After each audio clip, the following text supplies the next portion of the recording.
xam nga lan moo difficile. soo gisee même atmosphère bi ak tempo bi ñuy waxtaanee. nga xam ni dis na ci ñëpp. te foofu la problème bi commencé ñun ñëpp bu ñu honnêté rek. c'est difficile. parce que fi mu laal la te état moo ñu war a épargner ñu war a wax ci lu mel nii déjà. parce que yàgg na fi xam nga suñu gendarmerie ak suñu police ak suñu armée ak suñu yëpp xarañ nañu ba xam lépp lu am ci réew mi wax fa dëgg yàlla xam nañ ko bu yàgg.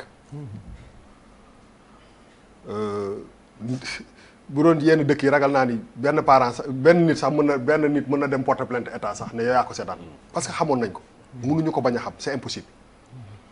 donc pour gàttal je pense que ku nekk li nga war a def da nga ko war a def état dafa war a def li mu war a def la différence entre diine bi ak république bi. parce que on est dans un pays laïque il faut ñu koy fàttaliku tout le temps du ay jullit rek ñoo fi nekk donc dañu nekk 16 millions te lenn li ñuy régir moom mooy que il faut ñu def la part des choses mais aussi nit ñi il faut pas que ñu hypocrite parce que nit ñi aussi xamoon nañ ko yëgoon nañ ko te bu dee ay ñu éveillé lañu war nañu xam ndax la mooy war a yoon ak la mooy yoon fii lu koy war yaa ngi waxi tenue mais fii directeur général benn kiiwu état sax ñi muy àndal ay tenue la ñu sol dañu banaliser tenue fii koo invité bu ñëwee tenue gars yi tenue la ñu sol ay sécurité ñaar ñett sol ay kaki ay kii te doo xam exactement ci ban corporation lañ bokk loolu yëpp dañ ko war a dindi donc état dafa am responsabilité boo xam ne lu mel ni bu amee moom la ñuy njëkk a interpellé parce que xamoon na ko bu yàgg te wax fa dëgg yàlla affaire yi pour man du mbirum tari saar wala jàng julli wala woor wala du mbirum la mbiri nit la te nit munoo jël feebar yooyu feebar la comme coronavirus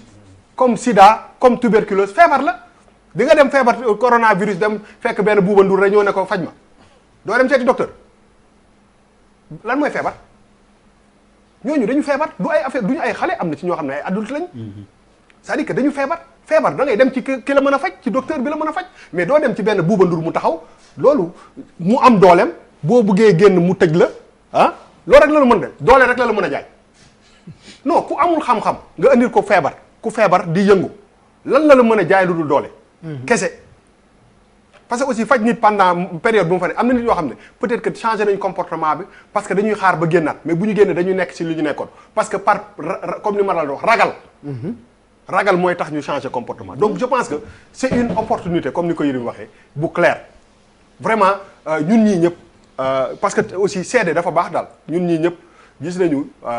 cofeel bi nga xam ne Serigne Modou Kara am na ko ñëpp ni mu la joxee montre noonu la ma joxee montre sama kër am na benn piano boo xam ne sama doom Philippe la ko yónnee ba fii vraiment may ko te loolu bu ma ko waxul du ma ay kii ay ñi nga xam ne njabootam lañu ñoom maa ngi leen nuyu ñoom ñëpp chaque semaine ma gis leen ñooy footballandoo donc xam nga nit boo gisee njabootam di nga xam ne intention bi c'est pas kii man gëm naa ne loolu mais jamono toll na foo xam ne bu ñu kiiwee bu ñu fa eggee ñu aussi convoqué waat Sénégal ñu seet nan la lii mën a arrêter parce que aussi nit dina am intention de benn affaire nga dem ba ci biir tu te rends compte que lii mënul nekk ñu seet li ñu mën a régler ñu régler ko parce que ak yelleefu nit moom diine beeg lépp ñëpp dañ ko war a jox sëñ bu mag bi sax boo ko laajee loolu la njëkk a wax nit ak yelleefu nit dañ ko war a fonk léegi nañu quand même je pense que convoquer intention et essayer de régler ce problème comme un pays organisé ñu dindi lépp li nga xam ne nit dina jóg am yenn prétention yi léegi nag képp koo xam ne sa njaboot tooñ nañ ko fa parce que wala def nañ dara yow yaa am possibilité porter plainte wala nga dem ci kanamu yoon ba ñu delloo la ko mais peut-être que sur 10 am na ci 5 yoo xam ne ñu ngi naan sëñ bi de bu dul woon moom sama njaboot du dem fii te ñooñu aussi il faut leen nga def leen mais nekk na lu 10 loo xam ne te loolu mooy wane Sénégal quoi am na foo xam ne du ñu fa bëgg a egg quel que soit courage bu ñu am pour wax dëgg bi